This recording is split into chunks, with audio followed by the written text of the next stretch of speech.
सबको लगता है। Haunted hospital. दिल्ली के एक सरकारी अस्पताल में विजय ने आज ही ज्वाइनिंग की थी। विजय एक एमबीबीएस डॉक्टर था जिसने मुंबई के गवर्नमेंट हॉस्पिटल से अपना ट्रांसफर दिल्ली करवा लिया था। विजय की अस्पताल में नाइट शिफ्ट थी। उसने सब वार्ड्स में जाकर मरीजों को चेक किया। रात के लगभग 11 बजे तक वो फ्री होकर अपने केबिन में आकर बैठ गया। तभी बाहर से उसे कुछ शोरगुल की आवाज आई। वो जल्दी से बाहर गया। सर, मैं आपसे कह रही हूँ ना कि अभी हॉस्पिटल में कोई भी रूम अवेलेबल नहीं है। हम इन्हें एडमिट नहीं कर सकते और वैसे भी इनकी कंडीशन इतनी ज्यादा सीरियस नहीं है, तो प्लीज आप इन्हें कहीं दूसरे अस्पताल में ले जाइए। अरे ये क्या तरीका है पेशेंट से बात करने का? और नीचे एक वार्ड खाली तो पड़ा है। जब मैं सुबह आया था तो मैंने देखा था उधर लॉक लगा था। नहीं सर, वो वार्ड तो बंद है, पर वहाँ किसी को एडमिट नहीं कर सकते। क्या बोल रहे हैं आप? क्यों बंद क्यों है वो? और अगर इमरजेंसी है तो क्या प्रॉब्लम है पेशेंट को वहाँ शिफ्ट करने में? ये सरकारी अस्पताल है, ऐसे कैसे 4 मरीज को एडमिट करने से इनकार कर सकते हो तुम? हाँ ठीक ही तो कह रहे हैं वो। जब डॉक्टर को कोई प्रॉब्लम नहीं है तो आपको क्या प्रॉब्लम है? आजकल ये वार्ड बॉय खुद को अस्पताल का मालिक समझने लगे हैं। देखिए आप समझिए, उस वार्ड की चाबी नहीं है हमारे पास और उसमें अभी काम चल रहा है, तो किसी को शिफ्ट नहीं कर सकते। आपको कहा ना हमने कि किसी और अस्पताल में चले जाइए, क्यों अपना समय खराब कर रहे हैं? वार्ड बॉय ने जैसे तैसे करके उन्हें वहाँ से भेज दिया और बात को रफा दफा कर दिया। लेकिन ये बात विजय को हजम नहीं हुई। वो उनके जाने के बाद सीधा नीचे गया। नीचे वाले फ्लोर पर ऑफिस रूम में सभी वार्ड्स की चाबियां थी। विजय ने वार्ड नंबर 1 की चाबी निकाली और उसका ताला खोलने लगा। तभी वार्ड बॉय वहाँ पर आ गया और उसने विजय के हाथ से चाबी छीन ली। अरे क्या कर रहे हो सर आप? मैंने बोला ना बंद है ये, नहीं खोल सकते इसे। अरे तुम्हारी परेशानी क्या है? ऐसा क्या है इस वार्ड में जो नहीं खोल सकते इसे? खामखा उस पेशेंट को भी एडमिट नहीं करने दिया। अभी चाबी दो मुझे उसकी। अरे सर, आप समझने की कोशिश क्यों नहीं कर रहे?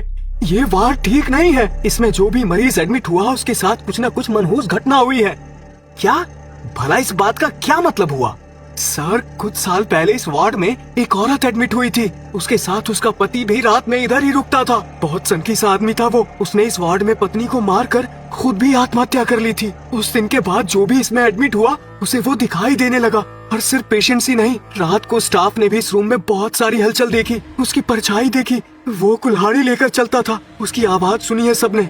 उसकी आत्मा ने ही कई पेशेंट्स को मारा है। वो अभी भी यहाँ पर भटकती है, इसलिए इस रूम को लॉक कर दिया है ताकि कोई इसके अंदर न जाए। क्या तुम पागल हो गए हो क्या? भूत प्रेत आत्मा पता नहीं क्या क्या बोल रहे हो। अरे हॉस्पिटल में जॉब करते हैं हम लोग और बदकिस्मती से यहाँ पर बहुत लोगों की जाने जाती है। तब तो यहाँ पर हर कमरे में तुम्हें आत्मा दिखाई देनी चाहिए, बेवकूफ। इससे पहले कि डॉक्टर विजय कुछ और बोलते, एक पेशेंट की तबीयत खराब हो जाती है और वो उसे देखने के लिए चले जाते हैं। उस रात तो बात आई गई हो जाती है और डॉक्टर विजय भी उस वार्ड के बारे में भूल जाते हैं। तभी एक रात डॉक्टर विजय नीचे वाले फ्लोर का चक्कर लगा रहे थे। तभी उन्होंने देखा कि वार्ड नंबर 1 के अंदर एक पेशेंट है जो अपने बेड पर लेटा हुआ है और एक छोटे बच्चे के रोने की भी आवाज उसी ओर से सुनाई दे रही थी। अरे, वार्ड बॉय ने तो कहा था इस वार्ड में कोई नहीं जाता। उस दिन तो मुझे इसका लॉक भी खोलने नहीं दे रहा था और आज इसके अंदर पेशेंट एडमिट है। लगता है कहानी सुनाकर मुझे डराने की कोशिश कर रहा था। डॉक्टर विजय वार्ड के अंदर की तरफ ही देख रहे थे कि दरवाजे पर लगे शीशे से उन्हें अंदर एक आदमी बिस्तर पर लेटे हुए नजर आया, जिसने डॉक्टर विजय को अपने हाथ से अंदर आने का इशारा किया और इन्हें देखकर अजीब सी मुस्कान दी। डॉक्टर विजय हंसते हुए वार्ड का दरवाजा खोलने लगे। तभी वार्ड बॉय वहां आ गया। सर, यहाँ क्या कर रहे हो आप? मैंने मना किया था ना इसे खोलने के लिए। अरे लेकिन अंदर। इससे पहले कि डॉक्टर विजय कुछ और बोलते, अस्पताल की लाइट फ्लिकर करने लगी। वार्ड बॉय जल्दी से डॉक्टर विजय को लेकर वहां से चला गया। लेकिन अब डॉक्टर विजय के मन में ये बात बैठ गई थी कि वार्ड बॉय जरूर मस्खरी कर रहा है। इसलिए डॉक्टर विजय ने फिर कभी उससे उस वार्ड के बारे में नहीं पूछा। अब डॉक्टर विजय को वहां काम करते करते लगभग 1 महीना बीत गया था। रोज की तरह ही डॉक्टर विजय ने सब वार्ड्स में राउंड लगाया, लेकिन आज ड्यूटी करके उनके सर में दर्द होने लगा था। अरे यार, थोड़ी देर के लिए आराम चाहिए मुझे। कहाँ जाऊं? अरे हाँ, शायद नीचे वाले वार्ड नंबर 1 में कोई नहीं है, वहीं चला जाता हूँ। थोड़ी देर आराम कर लूंगा। डॉक्टर विजय रेस्ट करने के लिए नीचे आ गए। उन्होंने ऑफिस रूम से वार्ड नंबर 1 की चाबी ली और ताला खोलने लगे। पहले तो बहुत देर तक ताला खुला ही नहीं, जैसे तो सालों से बंद होने की वजह से जाम हो गया हो। लेकिन काफी देर तक कोशिश करने के बाद वो ताला खुल गया। डॉक्टर विजय दरवाजा खोलकर जैसे ही वार्ड के अंदर गए तो पूरे वार्ड में एक अजीब सी ठंडक थी। अरे यार, खामखा इस वार्ड को बंद रखते हैं ये लोग। कितनी अच्छी खासी ठंडक है यहाँ पर। इतना ठंडा तो हॉस्पिटल के बाकी कोई भी रूम में नहीं है। थोड़ी देर लेट ही जाता हूँ। डॉक्टर विजय अपना मोबाइल साइड टेबल पर रखकर आराम से लेट गए। तभी वार्ड का दरवाजा अपने आप बंद हो गया। उन्हें वहां लेटे हुए अभी कुछ मिनट ही बीते होंगे, तभी उन्हें वार्ड के बाथरूम से नल चलने की आवाज आई। अरे, ये पानी चलने की आवाज कहाँ से आ रही है? अभी तक तो सब कुछ बिल्कुल शांत था। डॉक्टर विजय उठकर बाथरूम की तरफ गए तो देखा कि नल चालू है। उन्होंने नल को बंद कर दिया और वापस आकर बिस्तर पर लेट गए कि तभी लगभग 2 मिनट बाद उन्हें फिर से पानी चलने की आवाज आई। अरे, अभी तो मैं नल बंद करके आया था, फिर से कैसे चल गया? डॉक्टर विजय फिर से उठकर बाथरूम में गए। नल चालू था। ये बात डॉक्टर विजय को कुछ अजीब सी लगी। उन्होंने फिर से नल को बंद किया। तभी उन्हें लगा कि वॉश बेसिन के ऊपर लगे शीशे में उन्हें अपने पीछे कोई खड़ा दिखा। उन्होंने जैसे ही दोबारा से शीशे में देखा तो किसी की परछाई अचानक उनके पीछे से गायब हो गई। डॉक्टर विजय तुरंत पीछे मुड़े। तभी उनके कानों में किसी की अजीब सी हंसी की आवाज पड़ी। जैसे ही वो बाहर आने को पलटे, बाथरूम के फर्श पर उन्हें खून बिखरा दिखाई दिया और पास ही में खून से सनी कुल्हाड़ी भी रखी हुई नजर आ रही थी। विजय घबराकर जल्दी से बाथरूम से बाहर आ गए। उन्होंने बाथरूम के दरवाजे को बाहर से लॉक कर दिया और वापस से बिस्तर पर आकर लेट गए। लेकिन तभी उन्होंने देखा कि बाथरूम के दरवाजे पर लगा लॉक अपने आप खुल रहा है। ये सब क्या हो रहा है?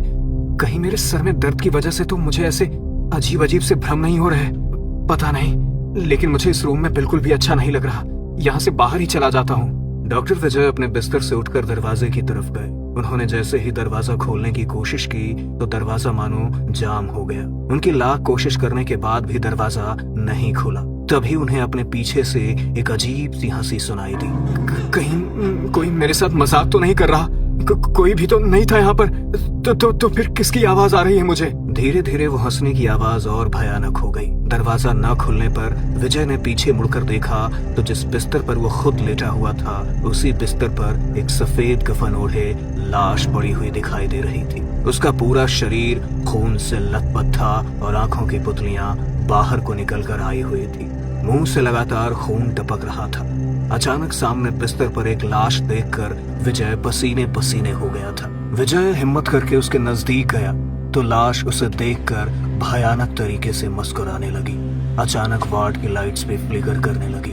अपनी आंखों के सामने ये नजारा देखकर विजय की जान हलक में अटक गई थी। वो जोर जोर से मदद मांगने के लिए दरवाजा पीट रहा था। कोई है? कोई है? प्लीज मदद करो मेरी, ये दरवाजा खोलो, हेल्प! डर के मारे विजय का पूरा शरीर पसीने से भीग चुका था। वो अपनी जान बचाने के लिए जोर जोर से दरवाजा पीट रहा था, लेकिन कोई भी नीचे वाले फ्लोर पर नहीं था और उस वार्ड के पास जाने की तो कोई हिम्मत भी नहीं करता था। इसलिए कोई भी उसकी आवाज नहीं सुन पा रहा था। डर के मारे विजय की आंखों से आंसू निकल गए। अगले ही पल जैसे उसने अपनी पलकें झपकाई तो सामने बिस्तर पर अब कोई नहीं दिखाई दे रहा था।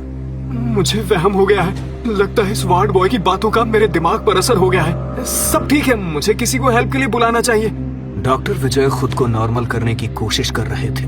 वो जाकर साइड टेबल से अपना मोबाइल फोन उठाते हैं और वहां पर खड़े होकर अस्पताल के किसी स्टाफ को फोन नंबर सर्च करने लगते हैं।